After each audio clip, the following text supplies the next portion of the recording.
Welcome to Shifting Gears, the show that catapults you back into the driver's seat of your life. Buckle up and prepare to check your mirrors as you shift from autopilot to the exhilarating journey of alignment with your host, Dana S. Diaz, the Power Shifter. Get ready to rev your engines and accelerate towards your true potential. Hello, everybody, and Happy New Year. This is our first episode of the year, and I intentionally chose our guest today for the first episode of the year because I think it's so important, whether you're somebody like me who sets goals for the year and makes New Year's resolutions. I think that in some aspect of all of our lives, we seek some sort of change or improvement to better ourselves or some part of our life. And our guest today, I actually saw her on another show and I said, I need this woman to come and talk to my audience. So I am thrilled to introduce to our stage Christine Peine, who is a subconscious mind expert, speaker, MedTech founder, and an advocate for world peace in this century, which is brilliant, and I'm on board with that. She has healed chronic illness, burnout, and recurring financial scarcity cycles by rewiring the root causes in her subconscious. Christine helps purpose-led founders, coaches, and service-based entrepreneurs identify and reprogram the core internal blocks that limit income, clarity, health, confidence, and client flow using a proven method that verifies change instantly. My goodness gracious, Christine. That is a big menu of items, but what an amazing thing that you bring to the world. So welcome to the show, first of all, and please tell us where you are in the world and a little bit more about what you do and what led you into this work.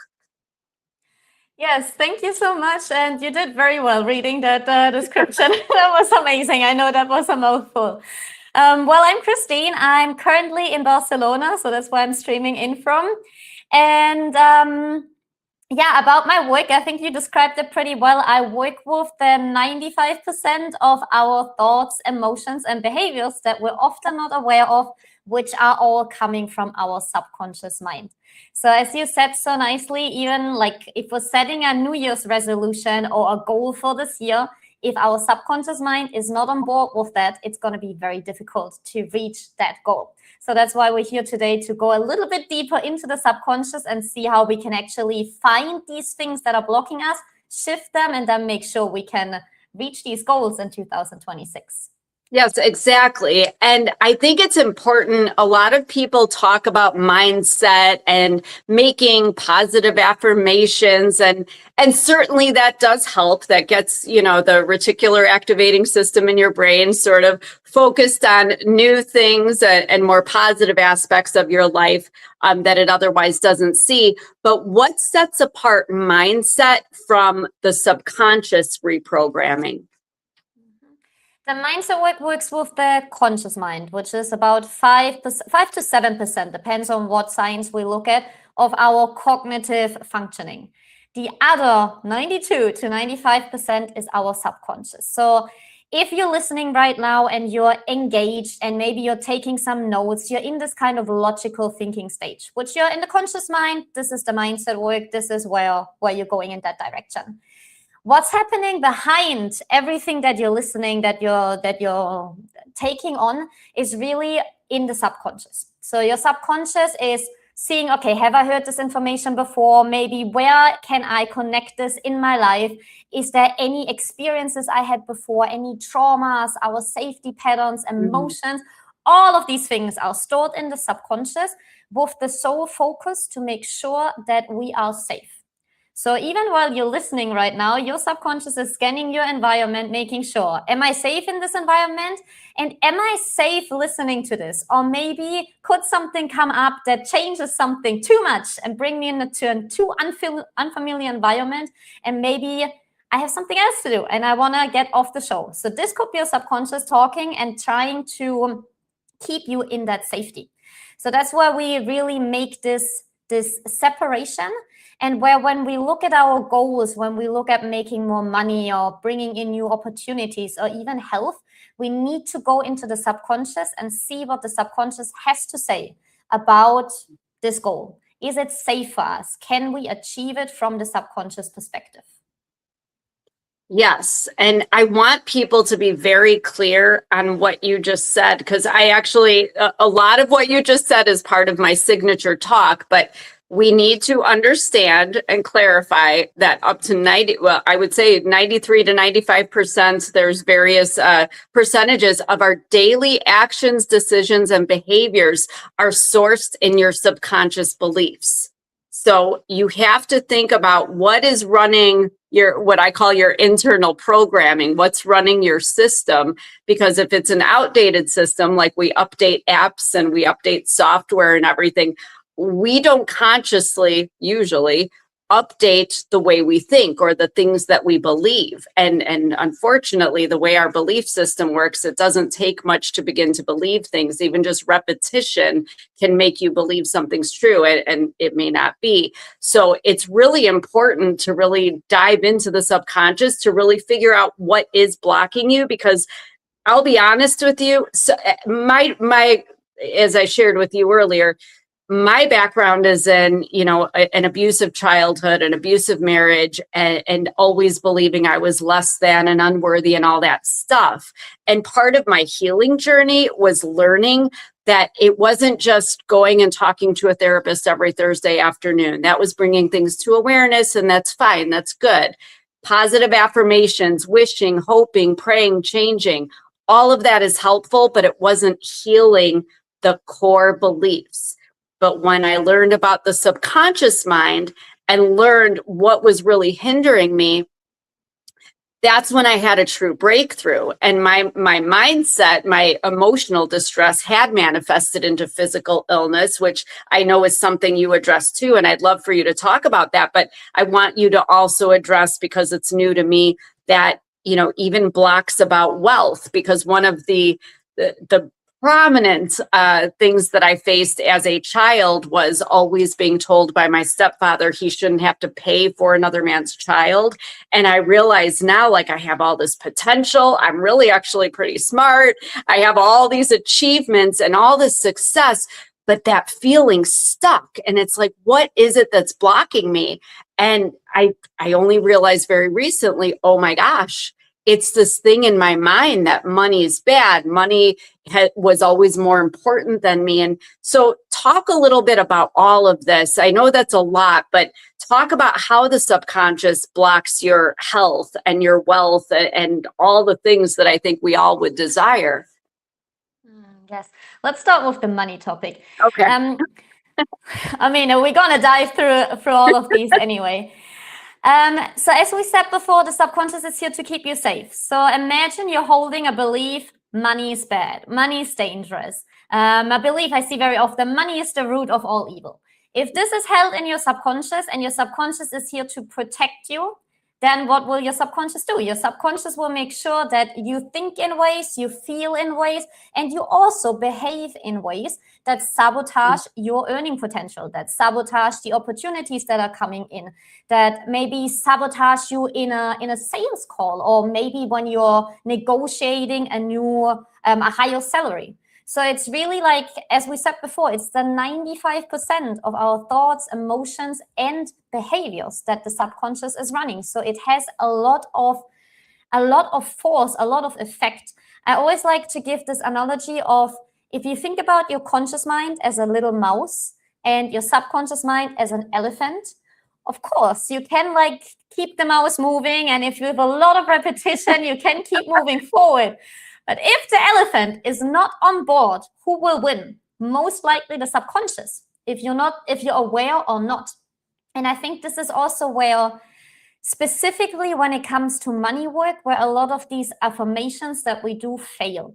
Because if we hold a belief around money's bad, money's dangerous, or I shouldn't have money, I don't deserve it, and we start to do affirmations, yes, with a lot of repetition, maybe this new belief might trickle down and get really stuck in our subconscious.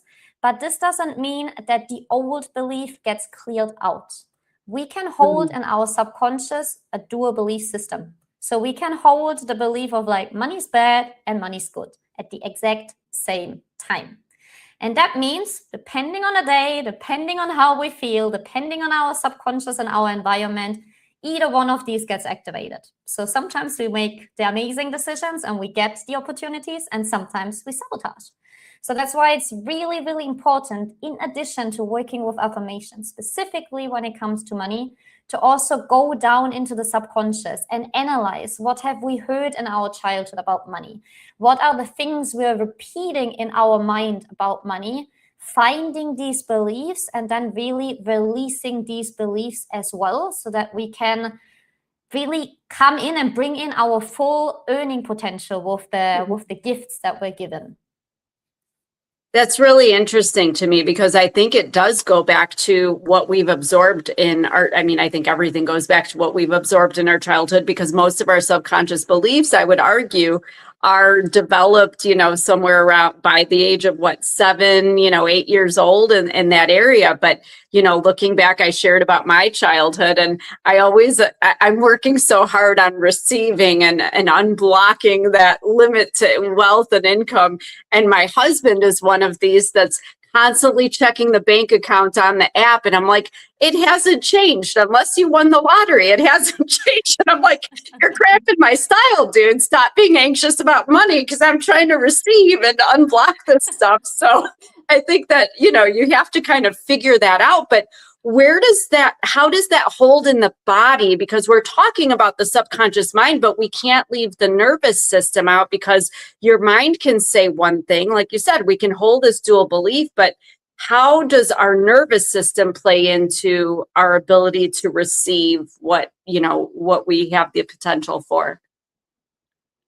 The nervous system is directly affected by the beliefs that we're holding. It's here also to keep us safe. That's why there is the famous fight and flight response, to make sure, okay, if there's a dangerous situation, we either fight, flight, like run away, we flee, exactly, we freeze, either one of these actions. And of course, that is directly connected to the beliefs that we're holding in the subconscious. And the subconscious even goes so far as in these moments where it says, okay, something's dangerous. And this is like milliseconds before we even consciously realize. There could be like quite literally you sitting here and you hear sound somewhere, and your subconscious is reminded of something from back in your past where this sound was something dangerous. So then automatically everything activates in your system. Your nervous system activates, and we're preparing for fight or flight. And in this moment as well, really our cognitive functions, they go offline. They're not needed in this moment when we're preparing for the fight or flight. So that's what's happening as well with these beliefs, with money being dangerous. Now imagine you hold a belief of money is dangerous, and you're sitting here, you want to receive all of this money, and it's happening. And suddenly you get a new client or a huge sum of money coming in. And you're like, consciously, you're like, yes, amazing. This is what I wanted. I wanted to receive this. And your subconscious is like, oh my God, now I have all of this money, and it's bad to have all of this money.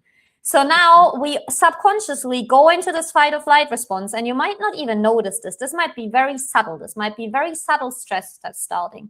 And this brings you into sabotaging. Maybe you would suddenly feel the urge to make an investment that doesn't make any sense, or anything else that happens over the next days or weeks. And if none of these things happen, what usually happens is this kind of stress manifests somewhere in the body. So we might feel some pains, we might feel some tensions. And then if we bring this even further, we might have chronic diseases. This is where then the health issues are coming in. Yes.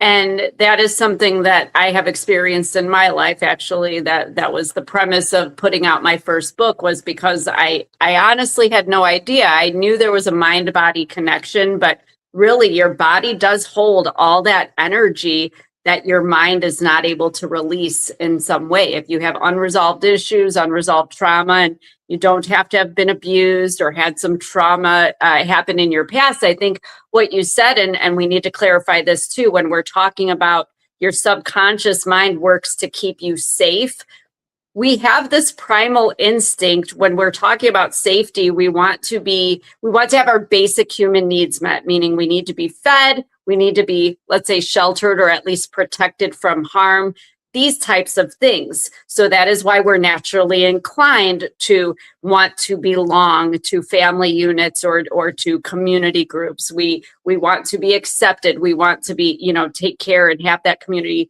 environment. So even though in modern times that may not seem like it applies, a lot of our instincts are based in those primal times, just like our emotional distress. I lived in fight or flight for over 40 years of my life, and thank God I don't anymore, but it made me very, very ill, actually gave me a lung syndrome. And what I didn't know until I got sick was that your emotional distress, when you are in that fight or flight mode, they say it's like you're in some primal time being chased by a lion and running for your life. Your heart races, you sweat, the whole thing. And even heartbreak, when you break up with somebody, a divorce, whatever it is, they say that emotional pain, physically you feel that heart. That's why we call it heartbreak. So talk to us a little bit more about the health aspect, how I read that you were able to break through with some chronic issues you were having through subconscious work. So I'd like to know more about that. Yes, I mean, as you said, exactly, like this kind of stress response that's activated we store all of this stuff in our body if we haven't learned otherwise. And very few of us have, based on the societal conditioning, depending also on the country. But for example, I come from Germany, there it's not very common. It's getting more common now, but to really feel your emotions, to express all of that. And so everything gets kind of stored inside, connected with these beliefs that are activated. And that, of course, creates, on a very low level, creates the stress. I always like to compare it to, imagine you're driving in a car. And you can imagine your body as a vehicle as well that gets you through this life from point A to B. If this car, it's driving and suddenly there is a yellow light in the front of your car, and you would be like, okay, it's a yellow light, maybe I should look at this light because otherwise something serious could happen to my car. The body does the same thing. We feel anxiety, we feel frustration. It starts with all of these different feelings that are coming up in different moments of our lives. And what we often do, we ignore them. We ignore the yellow light. So then the car keeps going, we ignore the light, and a red light turns on. Red light means in our body, this could be some pain, this could be a more serious issue that's developing. And what we often do is we're judging our body. We're saying I don't want this now. I don't have time for this. I can't be sick. What is this pain? Instead of actually looking and listening inward, what's actually a belief that's triggered. And so the car keeps going. If we don't address the red light, at one point it breaks down. And this is when we develop a serious chronic illness. And when literally the body doesn't have another mode of telling us, hold on, stop. We need to address something internal. And this is what happened to me as well. This is what happens to a lot of people, a lot of my clients as well. I started my journey as a business owner, founding a MedTech company. And it was an amazing experience in terms of helping thousands of patients, having really a lot of impact and clinical studies. But I didn't know how to manage the stress that came with it, the pressure that came with it, and a lot of beliefs that I had around that I need to do everything perfect, that otherwise I don't belong, I won't be loved, or that things are not good enough. They kept me triggered and kept me to overwork and overwork and overwork. So in the end, I burned out. I developed joint pains that doctors were just well, we don't know what this is. I had IBS and just felt with all of this, super drained and didn't know what to do. But of course, I didn't want to accept the general medical advice of, well, take the medication. And this is what is now. So I started to look at different things and started to understand the body more and more. And no matter what I tried, none of the things really worked long term. Some things, if I for example, acupuncture, it worked for a little bit, but the thing always kept coming back. until I understood, okay, like I'm not treating the root. Whatever there is, there needs to be something below that is creating that condition. And this is when I found the subconscious. And when I started to look at these beliefs that were actually triggering these conditions. And the more I understood them and then actually systematically reprogrammed them, literally all of these conditions cleaned up. Like the wrist pains that I had, they were gone from one day to the other once I addressed these beliefs. So the body heals very fast once we're actually addressing the root issue, because the body wants to heal. That's its natural state. We're just not allowing that healing to happen. I agree with that. I think a lot of people, and we all, I think to some extent, try to control our situation or believe we're in control. Or some people completely release control. And, you know, like my grandma always says, give it to God, give it to God. And I'm like, I'll give it to God to an extent. But, you know, I want to also be proactive in my own life to know where I'm going and have that set goal. But now, how, let's say you lock in a new belief, your subconscious mind, you think you're good. What prevents a person from reverting back to the old ways during stress? Because I know from my own experience, if I'm overly tired, you know, sick, just drained in general, my effort is just gone. And sometimes I will revert to an old behavior, an old habit, and it's very cringy and I hate to admit it, but I'm sure this happens too with these beliefs. We think we've gotten them figured out and resolved, but how do we prevent them from coming back, or do they come back? What I found in my work is that if you really address the root cause and you change the root belief, the behavior is changed. And the behavior, the old behavior, doesn't come back, except for if you're actively working to install that belief again. If the behavior, the old behavior comes back, or some version of it comes back, it either means the root belief has not been addressed, or sometimes a behavior, of course, can have several root beliefs, and then there is just more beliefs to be reprogrammed. But once you address all of these roots, the behavior changes. Even the health issues, all of these things change because they're based on these beliefs. If there's no basis, you can't behave in that way because your subconscious doesn't know how that would look like. That makes sense. That makes sense. I just figure there's people like me that are very eager, that, you know, you have a couple wins and you're like, I've changed, I'm a new woman. You think you've got it figured out, and then that thing comes along. And I always say it's like your past tapping you on the shoulder and saying, I'm still here. You haven't gotten to the complete rid of it yet. We're still here. I mean, of course, like, you also don't want to get obsessed. I mean, if you get obsessed with like, oh my God, now I need to sit there all day, every day and change beliefs, then of course, that's a whole nother pattern of beliefs that are running underneath. And then your subconscious is actually trying to protect you probably from like addressing the deeper things.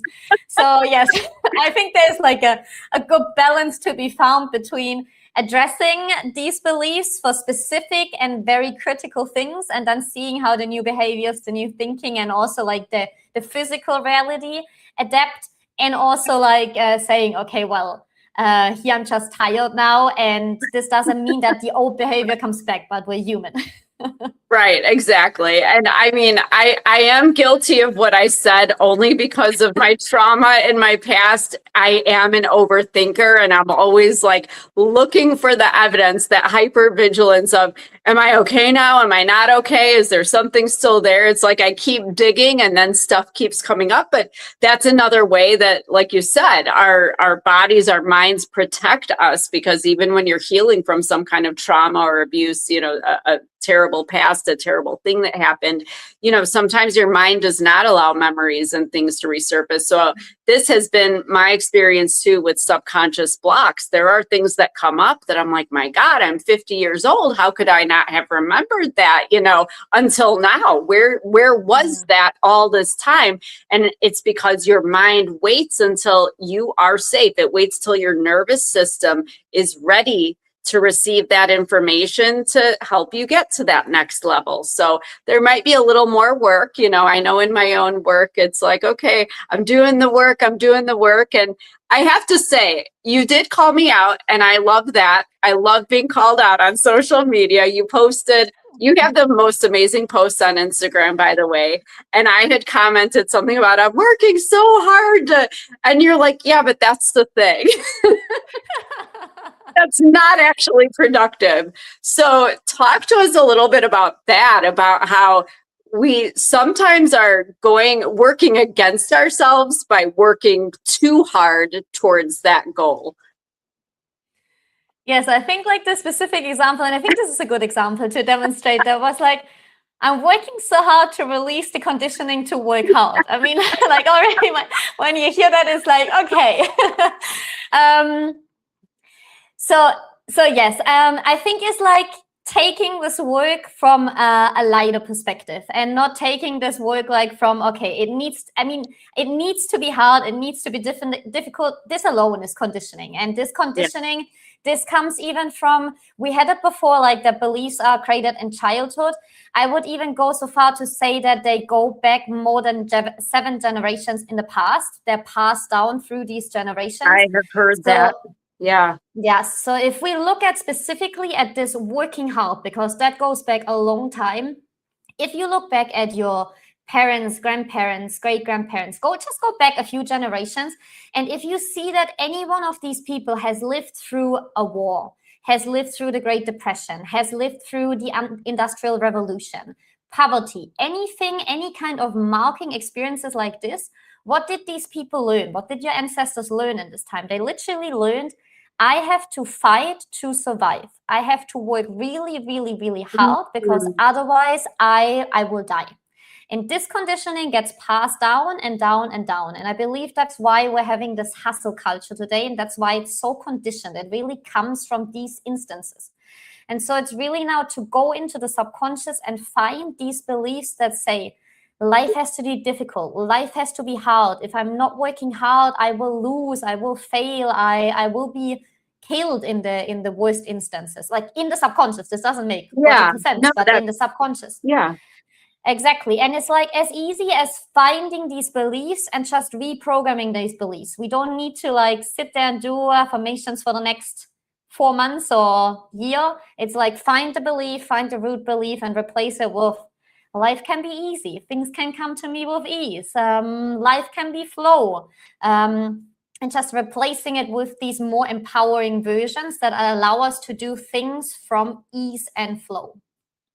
That's really interesting. And I'm glad that you did say that you brought up the past generations, because I am a firm believer. I mean, we're raised by the generation before us. And I know for me, I was the Generation X. We were the latchkey children. We had the keys to the house because we're the first generation where our mothers were working just like dad was working. So we were watching 2 parents work. And I know in my family, my grandma also was one that eventually went and got a job, and it was always work, work, work. And in my house, my mother was up at 3 a.m., work, work, work. She had a desk in the basement working. She worked through past dinner. I had to find myself a bowl of cereal to eat dinner because she was working. She wasn't home making dinner. So what do? Should I even admit that I was up at 2:30 a.m. this morning working and work? And that is something that I've been working hard, Christine. Here I go again. I know, I believe you. I have to change my verbiage. I'm very conscientious about the words I use because verbiage is so key. And I have to consciously break that pattern. But truthfully, it's been hard for me. And I'm sure a lot of people can relate to this, especially as women, when we're raising children and we run companies or we have jobs and we're trying to take cupcakes to the t-ball game and we're trying to, cure cancer or whatever it is. We're trying to do all these things. We have all these hats we wear, and then we feel so guilty. I mean, if you're sick, you're like, push through. And then people glorify that. And I'm like, why are we glorifying that? Why can't we say, go take a nap, take care of you. The world can live without you for a day. We got the rest of this. And that's what I'm working at. I can't change everybody, but I can change myself, so I give myself the graces of, it's not going to be the most productive day. And it's okay if I take a nap, and it's okay if I don't do as much as I thought I could do today or as much as I planned. but it will still come. Everything will still flow. Those seeds have been planted. It'll all happen. But I think we don't give ourselves that grace. Yeah, and I mean, it makes sense from the conditioning that drives, as we said in the beginning, 95% of our thoughts, emotions, and behaviors. If it's very instilled in us, and I mean, if you say like your mom was working, your grandma was working, like it's very, very instilled, or you learn like from a very young age, we need to work, and we need to work late, we need to work early, because otherwise we don't have food on the table. Right. So what does the subconscious do? Like, if you don't work, you're not going to have food on the table. And it doesn't matter if you would have millions and millions of euro in your bank account. If your subconscious believes that, you could have all of this money and you could be safe for the rest of your life. Your 5 generations in the future could be safe. Your subconscious will be like, no, you need to work, because otherwise you're going to lose all of that. Yeah. And this is why it's so important to release this conditioning, so that we can actually receive what we already have, be grateful for that, be sustained and like held by that as well. And then from that place, we can do all of these things. It doesn't mean we have to sit on the couch and we don't do anything anymore. But there is a different way we can approach things. We can approach things from more flow and from more ease if our subconscious allows that perspective to come into our life. And specifically, as you said, to rest. And I think rest is really, really important, because I mean, rest, apart from that, we know it's good for health and all of that, but rest is these moments where we tune inwards, where we connect with our body, our car moving forward. That's the moments where we can see, is there a yellow light that has been going on that I should address and that I should listen to, and give this space so that nothing like more serious for our body happens. And also, I mean, rest is where the insights come in. I'm believing like rest is here to receive. Like that's my mantra. That's the beliefs I installed in myself. I love that though. And I think we all want an easy and flowy life. We want everything to come to us with ease. So we'll talk a little bit more about that. I believe we have an ad sponsor, so we'll take a quick break and we'll come right back after that.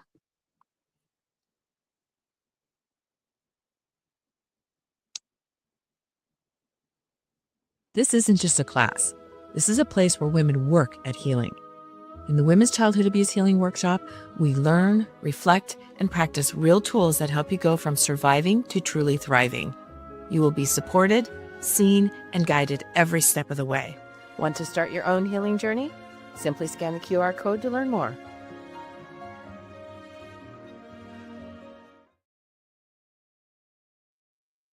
And we are back.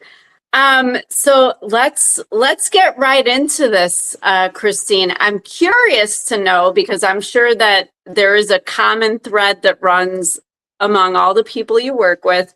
What's the number one subconscious block people have, and how do you help them work through it? The number one block, I think like everybody I have worked with so far, everybody I have worked with so far has what we just were talking about. Like this conditioning that life has to be hard, that business has to be hard, that things have to be hard. And then the second one that I see is around money. I feel like these two things are very, very charged in our subconscious. Like money is bad, money is dangerous. Like, and I mean, this can be, like, for example, when I started doing this work, I cleaned out these beliefs of like money is bad, money is dangerous. But there was still some beliefs of like, if I make a lot of money, I would lose my mom. And this was because when I was a child, my mom, and she still does to this day, she often like talks about people that are rich or in positions of power as like, these are the bad people that are taking from the poor. And so, of course, my subconscious learned that phrasing and started to see, if I would become rich, if I would make a lot of money, I would be one of the bad people that my mom doesn't like and talks bad about them. So I cannot become rich, because otherwise I lose my mom. So this is like the intrinsical, often with money, it comes into this direction of we will lose something in our life. We would lose a person because we're becoming bad, or whatever the conditioning is. So I think these two are the ones that I see the most. And then how do we work through that? I mean, the process is pretty simple. We start from the external reality. So what is happening? Is there like money is not flowing in, or there is anxiety, or there is, like, as we just said, like I need to get up at 2:30 in the morning and I need to do the work. We start from this external. Then we find the beliefs. And then it's really like, you can imagine the beliefs as a chain that are going down into your subconscious until we get to the root belief. So this might start off with something like, yes, I need to work at 2:30 in the night because otherwise, I don't know, something fails. And then it might be like, okay, the next belief could be like, if I don't do this, my business is failing. Then the next one would be, I wouldn't make any money. I would be on the street. I mean, like, this can go down to whatever the specific conditioning is in your subconscious.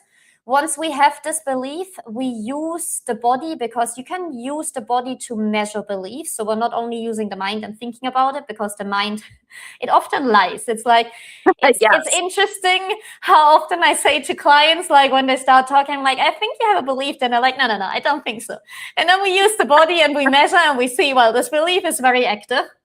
Once we know that, we have the confirmation from the body, we actually like change the belief. So my clients choose what is the new empowering belief that they want. And then it is a very simple process where I connect to the quantum field, divine energy, however you want to call that in your spiritual language, and literally give the command to change this one belief for the other.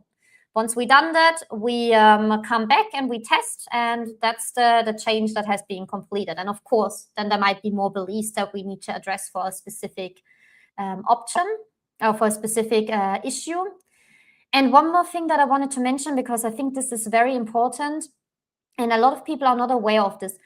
The beliefs that we hold, if they're at the root or if they're higher, we hold them because our subconscious has a certain benefit from them. So like in the example of my mom, this is very clear. Like the belief of like, okay, if I would be rich, I would lose my mom is very clear. It keeps me in this belonging. It keeps me safe to be not like thrown out of the family. Another belief, if you have like life has to be hard, business has to be hard, this is something that could have helped you excel, like really work, you won awards, like you excelled like at what you were doing. So this belief serves you in that way. So we need to find that benefit as well and release that benefit before we actually change the belief, so that the belief change can happen smoothly. Because otherwise the subconscious is like, I don't want to have this change to happen, because all of these other bad things would happen if the belief is gone. Yeah. But that's completely true. And I talk about that a lot with people, that it is, you know, for me, it was always the compliance and the silence are what kept me safe. Because if I was compliant, you know, trickle down, people were pleased, the teachers were pleased, at church they were pleased, at home everybody was pleased, it would keep me safe from physical harm that I would meet if I was not, if people were not pleased. So it all goes back to wanting the love and acceptance and the belonging. You want food, you want shelter, you want protection. And we don't think in terms of that in modern times, but really it is at the core of everything, you know, when you really get down to these blocks. And what's interesting to me, I had a little epiphany when you were talking about how your mom, you know, views people with wealth, you know, as not in a nice way. And it's interesting because I had the very opposite experience, which has also blocked me, because in my life, my stepfather primarily, but my mother as well, it was always what they had. They liked to have things of status, the biggest the house, the biggest TV, the fanciest car, the most expensive whatever, because, you know, the narcissistic stuff, you know, it fulfilled their ego. But to me, I'm so repelled by that type of personality. And so that's what has blocked me from, I mean, we're comfortable and we do well financially, but I feel like we are capable, I am at least, of my husband too, I'm not meaning to dismiss him, but we're capable of so much more. But I know it's this childhood feeling, this feeling like, yeah, but look what happened. Look who the people are, kind of going back to what your mother said, you know, look at the type of people. I don't want to be that person. So for me, I actually took one of your classes, And I wrote down, I reframed a statement, to where money's not bad, to where I can say, I can be a kind and humble and generous and good human being and still live a comfortable and financially secure lifestyle.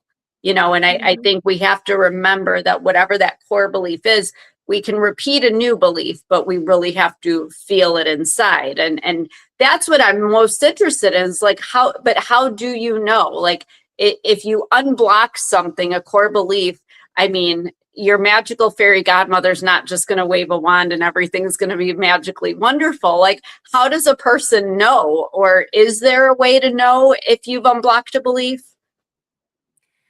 I mean, the first part that we do in the sessions and that I teach is like, quite literally, you use your body to test. Once you release the old belief, you use your body to test if this belief has gone and if the new belief has gone in. So that's the first verification, because the body doesn't lie. The mind might tell us other things, but the body doesn't lie. So this is like really the instant verification that also, I think, helps the mind sometimes to be like, oh, okay, we really changed this, to like be like take a little bit the critical voice outside. And then what usually happens is we notice changes in our lives. And these changes, I mean, they're very individual. I have a client, just to give you an example, I have a client who, every time when there was, let's say, when there was an emergency in her family or something was happening with someone in her family, instead of like calmly doing the thing that needs to be done, she went like completely blank and like a lot of anxiety and couldn't do anything. So that's why no one in her family, if something happened, would tell her in the moment. They would always tell her afterwards, because she wouldn't be able to help in any way.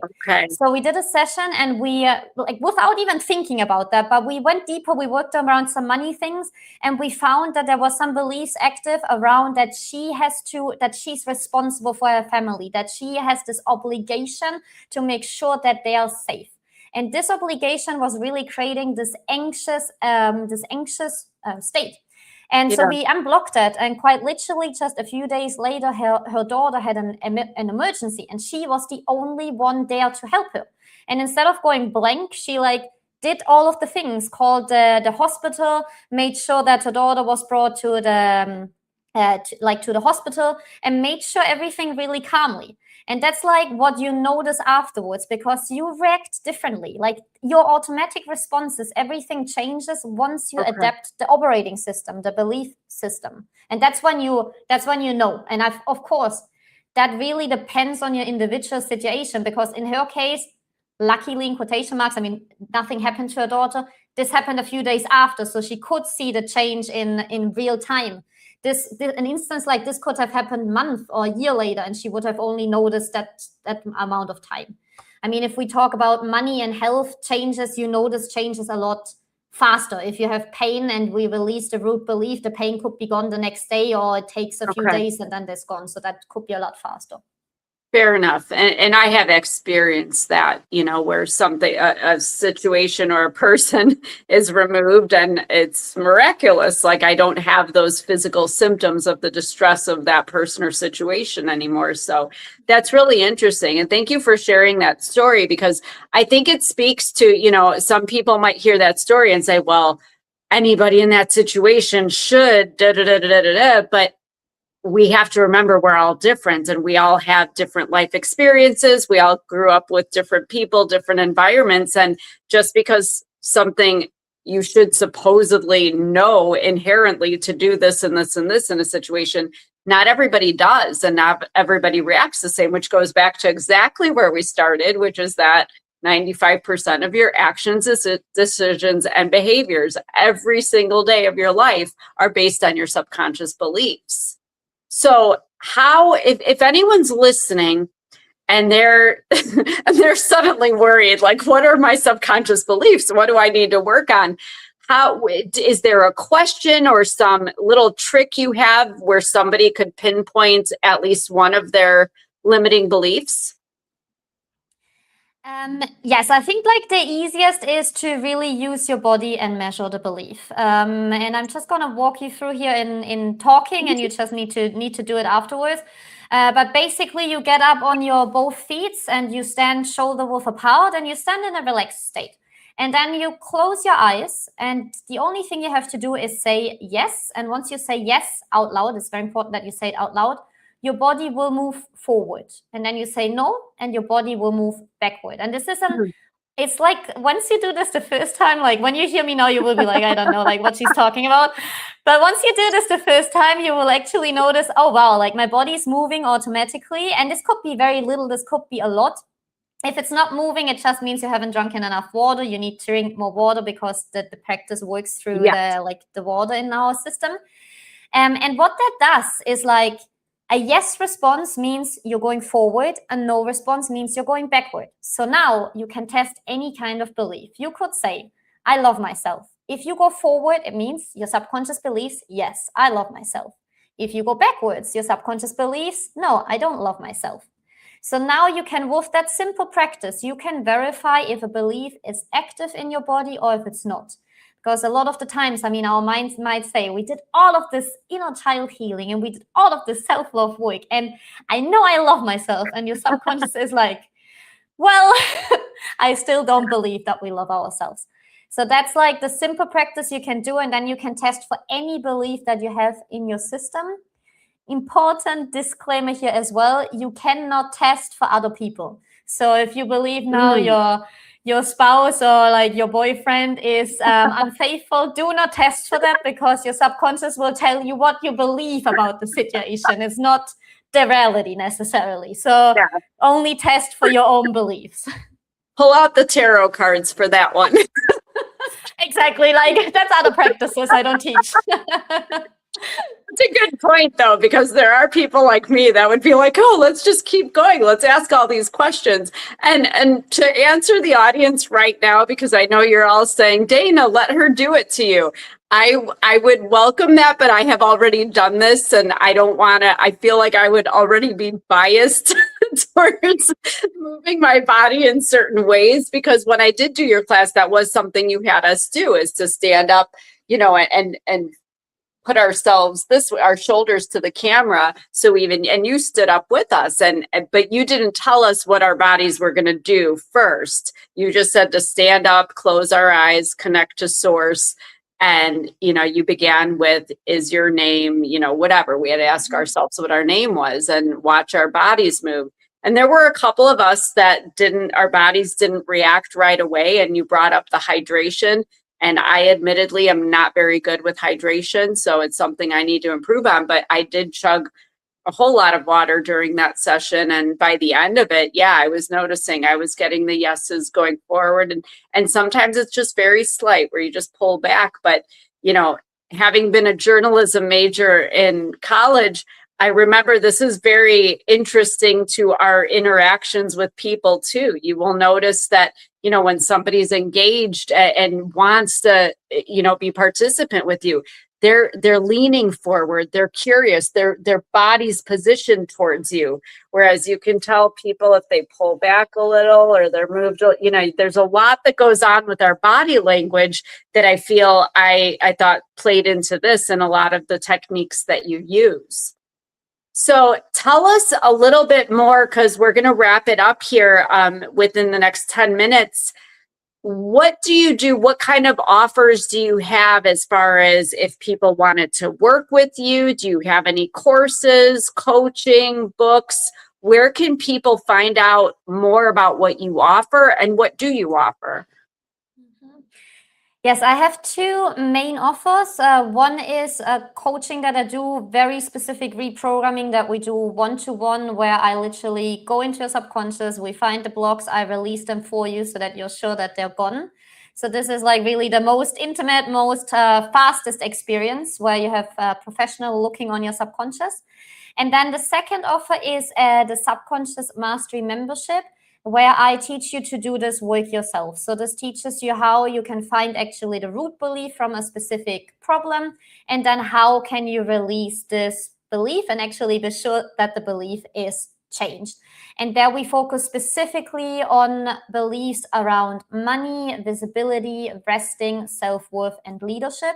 because these are the beliefs that specifically entrepreneurs or more of the executive leaders like affect us the most in like really fulfilling our potential. Absolutely.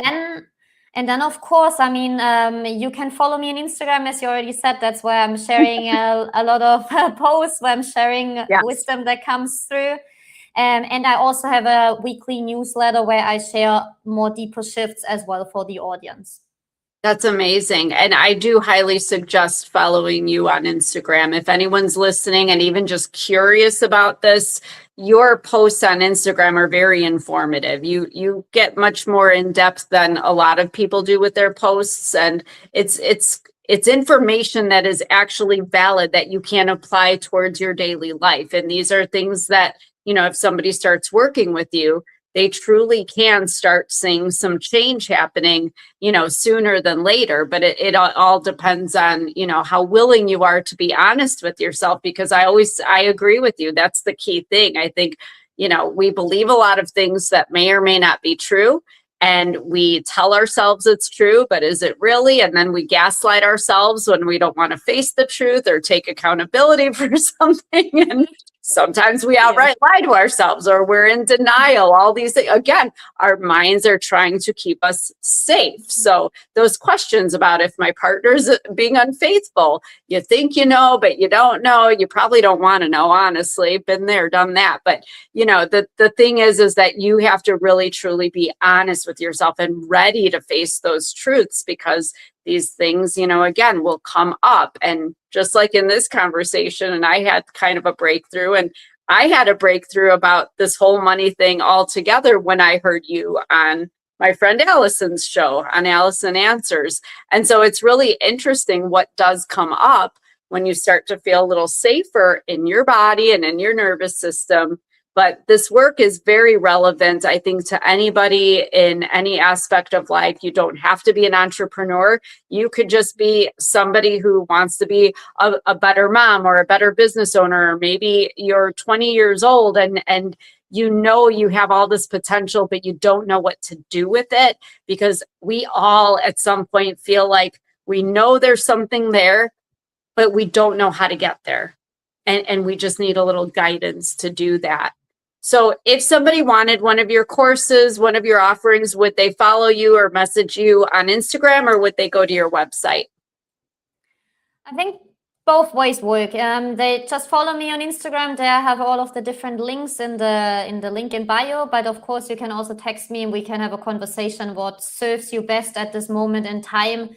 If there's even a way that I can help you, because what you said is very important. If this work requires a willingness to look at ourselves and a willingness to accept that there are things that we might not like. And this doesn't mean that these things define us. Like, I really remember the first time I found this belief of like, I'm not good enough. This was really in the beginning of my journey. And I found the belief and I sat there and I was crying all day, because I was like, now this belief is true and this is the truth about me. But it's not the truth about us. This is just one belief that I have picked up through my life, or maybe my ancestors have picked up and passed down to me, and it doesn't define me.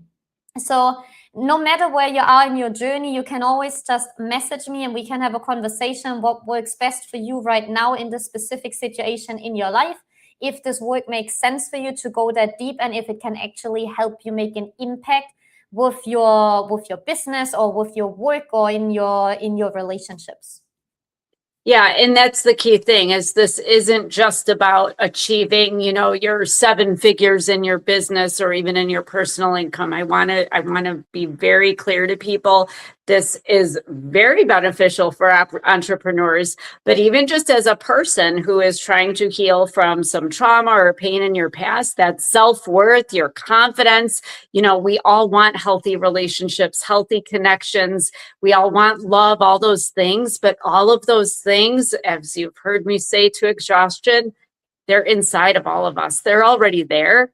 There's just something that's not letting that come out. There's something that's hindering you. And that's where your work comes in, Christine, is releasing those subconscious blocks. So tell me about this world peace thing before we go, because this world is, the struggle is real. I That's true. love Brilliant. your ideology. I agree with you completely. I remember my very first podcast I ever did a few years ago.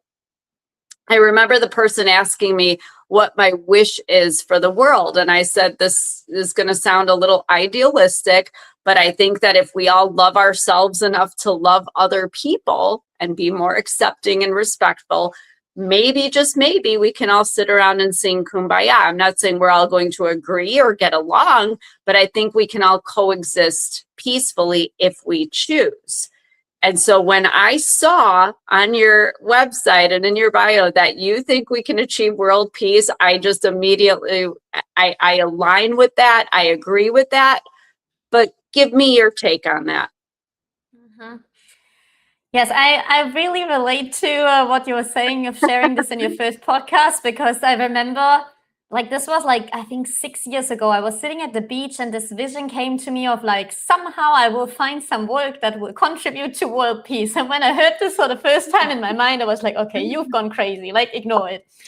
But it actually, over the years, everything has started to make sense. Mhm. And the reason for that is that these subconscious patterns, the conditioning that we were talking about today, yes, this happens on the individual level, but these are the patterns that then on a collective level are actually creating the violence, the wars, the conflict, and everything that's going on in this world right now in this very moment. So once we start releasing these patterns and changing these patterns, we come back to our natural state of being, which I believe is love and light. It's like we are loving beings. And as you said, we might not agree on everything, but we can still say, okay, I don't agree. And I still send you away with love and like compassion. And then I started to discover that in science, there are these societal tipping points where they actually look at when does a society change. And there's 2 tipping points that are very interesting. The first one is when 10% of a given population are thinking in a similar way, this spreads through the entire population. So this means if 10% of us would actually do the inner work and live and think from peace and allow this idea of like, okay, we can create peace, this would spread through the entire population. And then the second tipping point is once 25% of people are actually acting in a new way, this spreads through the entire population as well. So this is where really my work comes into, mainly work with entrepreneurs, executives, people that have a lot of influence, a lot of impact and power. Because when these people start to change their subconscious towards, of course, towards making more money and having all of the things that they want, but automatically this brings us to a more compassionate state, to a more peaceful state inside. And that then ripples out in their communities, in their clients. And this is actually how we can then achieve this tipping point of 25%. And once we achieve that, I'm very certain that we will live in peace together. I'm astounded. I believe you, and I hope everybody else does as well. And if that does not compel people to follow you on Instagram and sign up for your courses and get your coaching, I don't know what will. It's interesting. I know we're wrapping up, but this just came to mind as you were talking. I remember in my early 20s, I had a very good friend, and life is happening and things aren't going exactly how we want them to, and so on and so forth. And I'll never forget, she said, you'll never have health, wealth, and happiness all at once. You might have 2 out of the 3, but you'll never have all 3. And I just remember thinking, oh no, I can have all 3. I will have all 3. And I think that that's what everybody wants, is to have that ultimate trifecta, health, wealth, and happiness, which if you can unlock all of us, then I'm in, I'm all in. So thank you. Thank you. Thank you. If you have been listening to the show, again, please follow Christine. Christine, what is your handle on Instagram? Where can people find you there? It's my name, so it's Christine_Peine. So just put my name and you will see me. Perfect. And thank you. And forgive me for mispronouncing your last name. It's just that's okay. It's German. It's like no one knows. I'm a quarter German, but I didn't know. But that's okay. That's okay. We're so thrilled that you were here. And thank you for everything that you do, for everything that you're going to do. And I'm believing in you for this world peace. But to the audience out there, love yourself enough to go get some information about this. And we will see you next time in 2 weeks. Thank you again, Christine. Thank you so much as well. Thanks for tuning into Shifting Gears, where transformation isn't just talk, it's a conscious shift into the best and happiest version of you. Until next time, enjoy the open road. And if today's episode inspired you, be sure to like, share, and follow so you never miss what's coming next.